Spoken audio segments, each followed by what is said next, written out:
What are some of the other things that people get wrong in terms of how they're going to utilize a storytelling framework to communicate their ideas and their thoughts and even sell their products and services? I think one of the biggest traps that I see, number one, is people think they're telling a story when they're not telling a story because they never get out of exposition. What I Mm, mean by that, they never get out of act one. They and their audiences to death. And then they start looking around going, what's the point here? What's going on?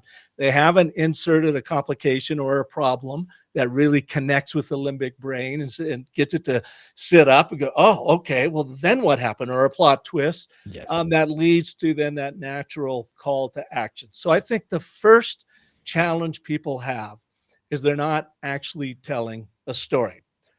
Problem number two is they often place themselves at the center of the story.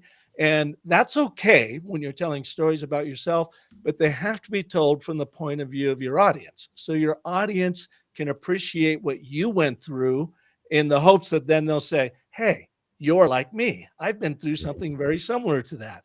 So it's not an ego-driven story, but it's a story told from your audience's perspective, even if it is about you.